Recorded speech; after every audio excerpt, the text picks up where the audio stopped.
Alrighty, boys and girls, this is going to be the video for everything you need to know to complete the first Google Docs scavenger hunt. So we have a variety of things that we're going to cover right here. The first, I'm just going to start typing some things right here. Some things that I want to type are right here. And I have a spelling error right there. So some different things I can do. If I ever come across a word and I'm not sure what it means, I don't have to open up a new tab and search for it. I could just highlight my word, go to my tools, and then use the dictionary, and it will bring in some different things right here. So I have all those definitions right there. So I never actually have to go outside of that. And I can take that definition and I can add it as a comment right here. This is a comment. Best comment.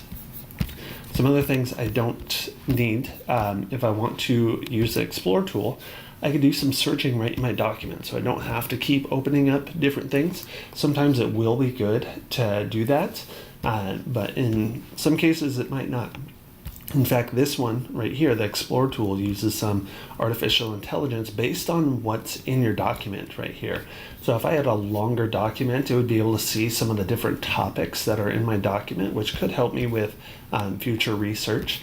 It's relating some different research based on what I have right here. So I might have some sites that I would want to go to or some books to read right there.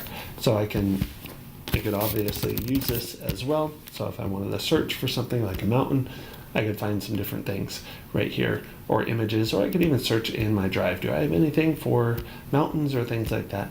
I don't know. If I wanted to insert an image, I could just click Insert Image, and maybe I want to search for it, or maybe I have some other images already right here, but I'm just going to search right here, and I'll search mountain again, and I can just click that and click Insert to put that mountain picture in here. Some other things right here. If I wanted to make this right here a link to another website, I could do so by selecting it, right-clicking, and clicking Link. And now I could type in whatever link I wanted, like california.gov or something like that. There we go, cal.gov. So I could apply that. And now when I click that link, it's going to take me to that website.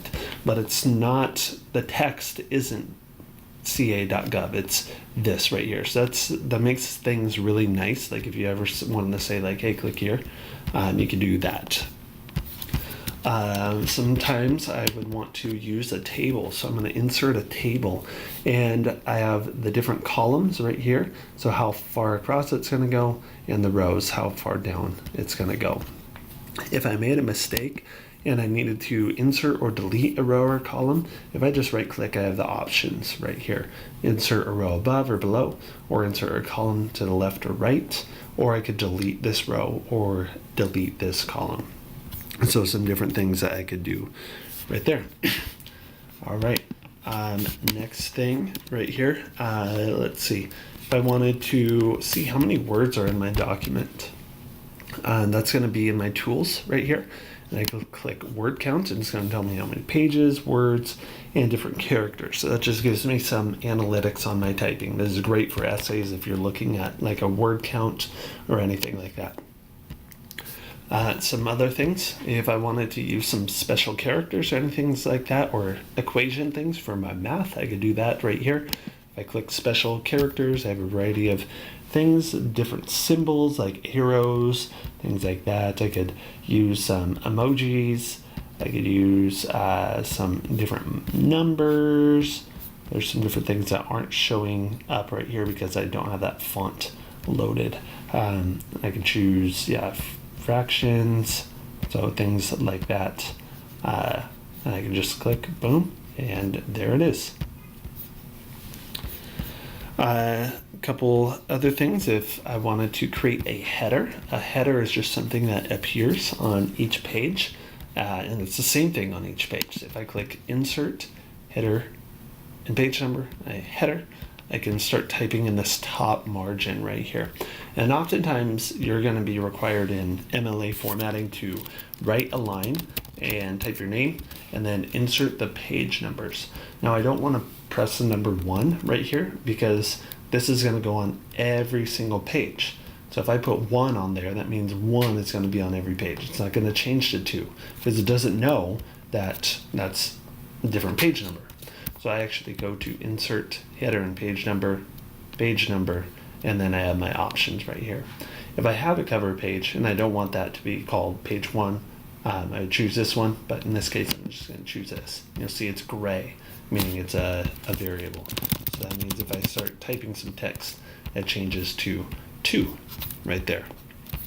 Okay, let's say this text right here, I want to make a bulleted list. I can just select it and press my bulleted list right here.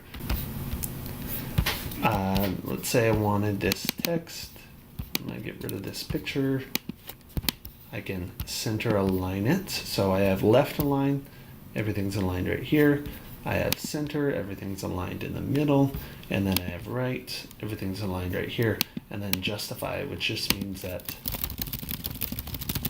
everything's going to be aligned on both sides right there. Okay, last thing is that sharing my document, right now it's private. So if I click share, oops, I gotta give it a title. So practice, we'll just say practice. I could type in the people, but if I just wanted people to be able to view it, I could click this get shareable link.